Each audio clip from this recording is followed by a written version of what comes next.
Hi Peda viewers sa inyong lahat, magandang hapon.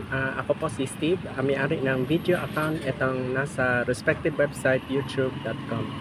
Okay, baka magtaka kayo bakit meron pa ako isa pang video tungkol to sa Ortigas Center.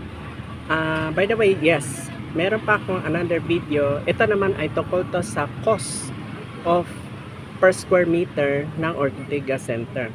Ito ba ay may kaugnayan ba sa Bonifacio Global City na matatagpuan sa Taguig City? The answer is yes, may kaugnayan po ito. Pero magkaiba ng presyo. By the way, ang presyo ng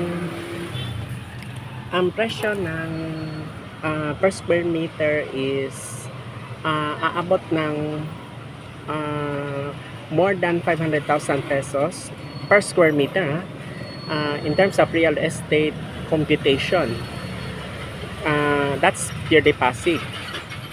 Kung sa Bonifacio Global City is more or less pinakamababa 500,000. Ang Ortigas is magkaiba. Ito ay aabot ng 1 million pesos pataas.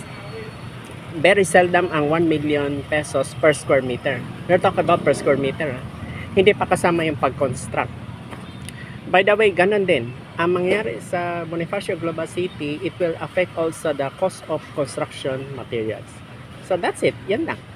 So this is my second video about Ortigas Center, Pasig City. Of course, that's part in Metro Manila. Okay, thank you for listening in this video. Magandang hapon sa inyong lahat. Good afternoon. Thank you and God bless.